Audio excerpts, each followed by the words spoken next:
Әрекетке берекет деген соң, енді мен ойлаймын, адам өзінің өмірінде үнемі дамып отыру керек, өсіп отыру керек, бір орында қалып қалмау керек.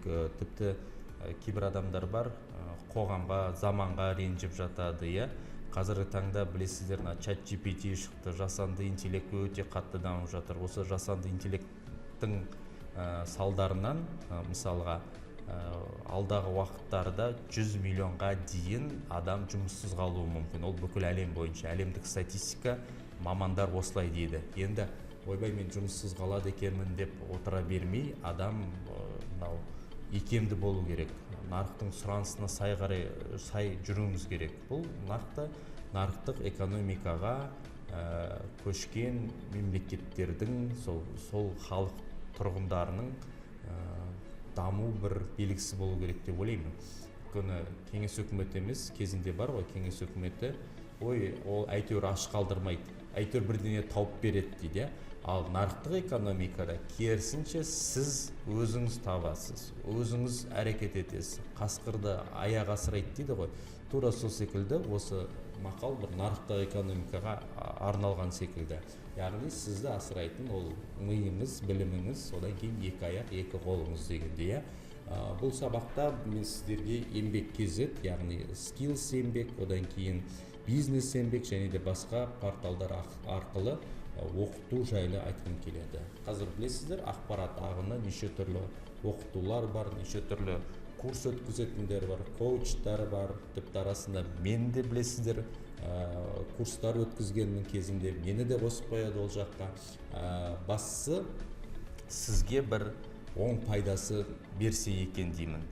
Мен өзім курстарды каспи ретпен бөліп төлеу дегендерді сататындарды мен мүлдем құптай алмаймын, шыны керек. Тіпті курстың бағасын білмеймін, енді 100 мыңнан, тіпті 500 мың, миллионнан асырып жүретін адамдар да бар, иә. Бөліп төлеуде қойып, оның әрине жарнамасы эмоционалды түрде барлығы жақсы болуы мүмкін, бірақ одан да тегін дүниелер бар екенін мен айтқым келеді.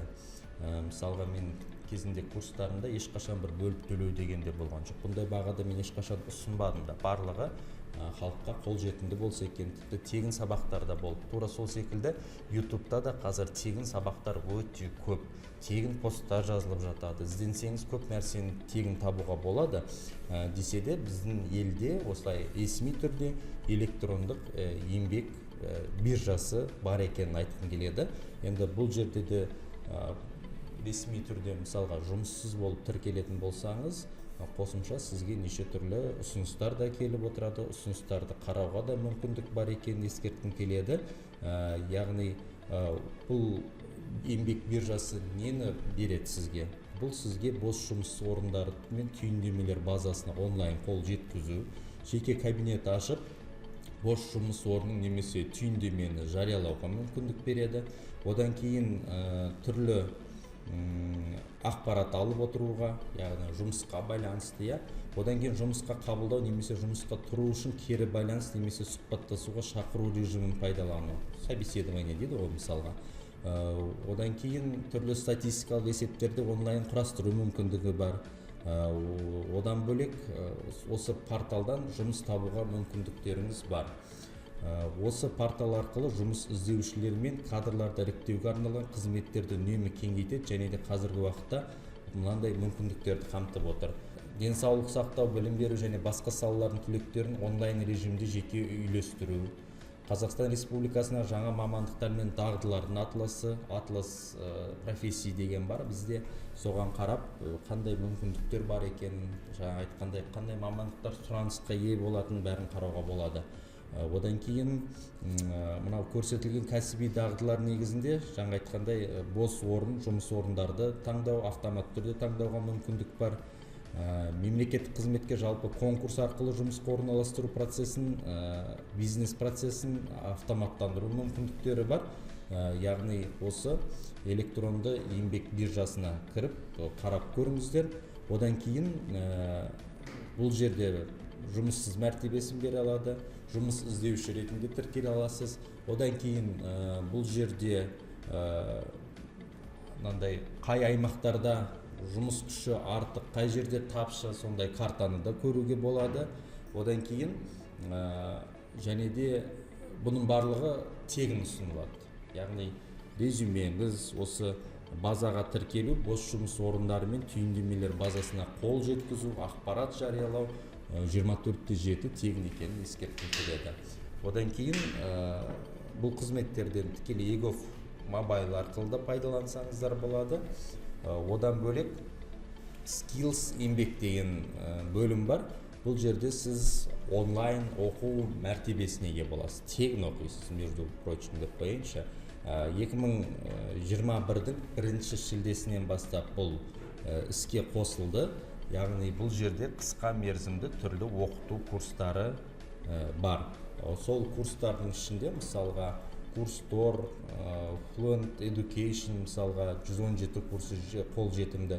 Одан кейін сол курстардың бағыты денсаулық саласында, бизнес саласында, маркетинг және де фитнес, тұлғалық даму бағытында да түрлі курстар бар. Соны міндетті түрде қараңыздар. Мүмкін сіз өзіңізге керегіңізді табасыз. Осы уақытқа дейін өз нишаңызды, сүйікті ісіңізді таба алмай жүрсеңіз, соны табуға мүмкіндіктеріңіз бар. Бұл жердегі платформаның негізгі артықшылықтары жеке ақпараттарды реттеп, курстарды табу, басқару оңай. Өзіңізге керектісін поисковик арқылы табуға болады. Одан кейін түрлі, жаңа айтқандай, өзіңіздің мамандықтар бойынша және де өзіңіздің қалауыңызды да тез табуға мүмкіндігіңіз бар. Барлық онлайн режимде. Одан кейін бұл жерде енді ақылы курстар да бар, және де қосымша тегін курстарда бар екенін айтқым келеді. Егер де ақылы курстарға қатысып, бір одан сайын дамим, одан сайын өсем дейтін болсаңыз, әрине сол онлайн төлем жасауға да болатын ескерткім келеді. Одан кейін курсты аяқтағаннан кейін енді көп жерде сертификат беріп жатады. Өзіңізге қатты керек болса, сол сертификатты да алу мүмкіндік бар. Одан кейін курстардың каталогы ұсынылады, және де ағылшын тіліндегі курстар да бар. Одан бөлек ең көп сұранысқа ие курстар да бар мысалға. Сондықтан осының барлығын оқу керексіздер. Енді бұдан бөлек бұл жаңа айттым ғой, ақылы курстардың міндетті түрде бағасына қараңыз. Өзіңіз қиналып жүріп, қарызда жүргеннен кейін, мысалға, ол курстардың бағасы бөліп төлеймін деп, одан сайын қарызға кіріп кетудің қажеті жоқ.